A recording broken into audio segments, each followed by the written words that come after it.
ప్రియమైన వర్లారా, బాగున్నారని నమ్ముతున్నాను. దేవునికి మహిమ కలుగునుగాక. ప్రభువుకి స్తోత్రం. యేసు నామములో నా ప్రేమ వందనములు.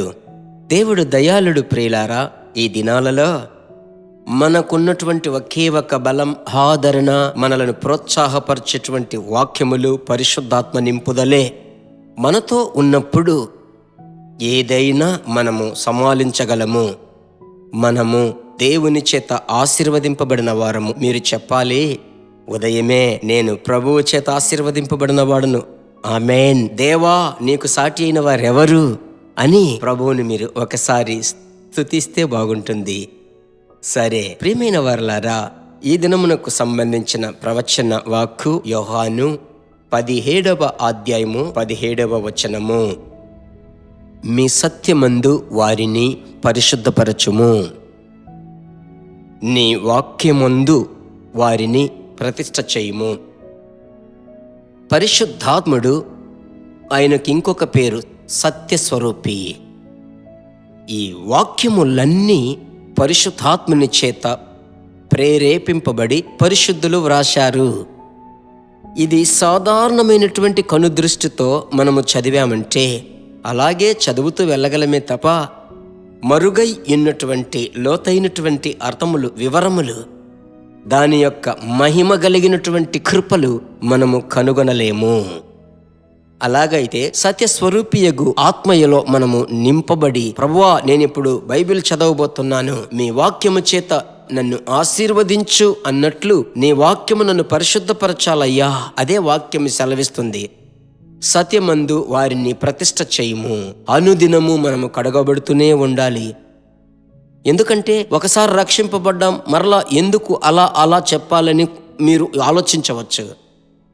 ఒకే ఒకటి మీరు అర్థం చేసుకోవాలి. మనం ఈ లోకంలో బ్రతుకుతున్నాము, ప్రభువులో జీవిస్తున్నాము. అయితే పలు విధములైన దేవుడు ఇష్టపడని స్వభావములు, ఉదాహరణకు కోపము, అసూయ ఉన్నట్టుండి కొన్ని కార్యములు మన మనస్సును కృంగదీస్తాయి. కృంగుదలలు ఇవన్నీ మనలను డౌన్ చేస్తాయి. ఆ సమయమున వాక్యము చెప్పేటప్పుడు, ప్రభువా, మొదట నన్ను పరిశుద్ధపరచండి, పరిశుద్ధ తలంపులు, పరిశుద్ధ చూపు, పరిశుద్ధమైనటువంటి ఆలోచనలు నాకు రావాలి అని ప్రతి దినము మనము అప్పగించుకొని ప్రార్థించగా ఆ వాక్యమే మనలను శుద్ధి చేస్తుంది. ఎఫెసీ 5:26లో మీరు చూడవచ్చు, మీ వాక్యము నన్ను కడిగి శుద్ధి చేస్తుంది అని వ్రాయబడి ఉంది. నా ప్రియమైన దేవుని బిడ్డలారా, ఈ ఆఖరి దినాలలో మనం ఉంటున్నాం. కీర్తనలు 119:25, నా ప్రాణము మంటిని హత్తుకొనుచున్నది, నీ వాక్యము చేత నన్ను బ్రతికింపుము ప్రభువా. చాలా కృంగిపోయి ఉన్నాను, సమస్యలు ముగించబడలేదు, ఇంకా నాలో పోరాటములు, ఇంటిలో సమస్య తీరలేదు, నా అవసరతలు తీర్చబడలేదు, నాకు అద్భుతము జరగలేదంటే ఆ ప్రాణము కృంగిపోయి మన్నుతో అంటుకొని ఉన్నట్లు దావీదు చెప్పినట్లు మీలో ఎవరైనా ఉన్నట్టుంటే ఆ వాక్యములో ఉన్న అభిషేకం ఈరోజు మిమ్మల్ని బ్రతికిస్తుంది. సరేనా? దేవుని చేత మీరు ఆశీర్వదింపబడిన వారుగా మారతారు. ప్రభువుకు మహిమ కలుగునుగాక. స్తోత్రం చేసి ప్రార్థించుదాం.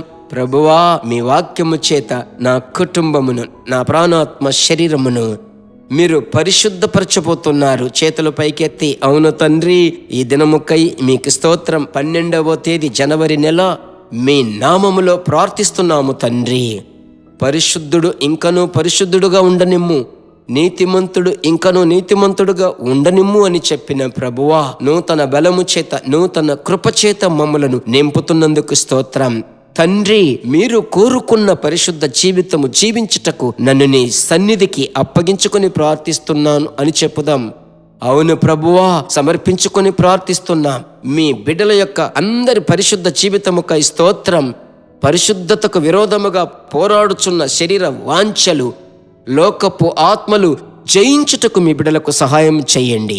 ప్రభు నామ మహిమ కొరకు ఇల్లు పరిశుద్ధ గృహముగా మారాలయ్యా. ఈ ప్రార్థన ఆలకించిన దేవునికి స్తోత్రం, దేవునికి స్తోత్రం. యేసు నామములో తండ్రి, ఆమెన్, ఆమెన్. దేవునికి మహిమ కలుగునుగాక. ప్రియులారా, ప్రభు ఇంకనూ మిమ్మలను నడిపిస్తాడు. మేలును కృప మిమ్మల్ని వెంబడిస్తుంది. ఎదుటి వారికి షేర్ చేసి ప్రభు రాజ్యాన్ని కట్టుదాం.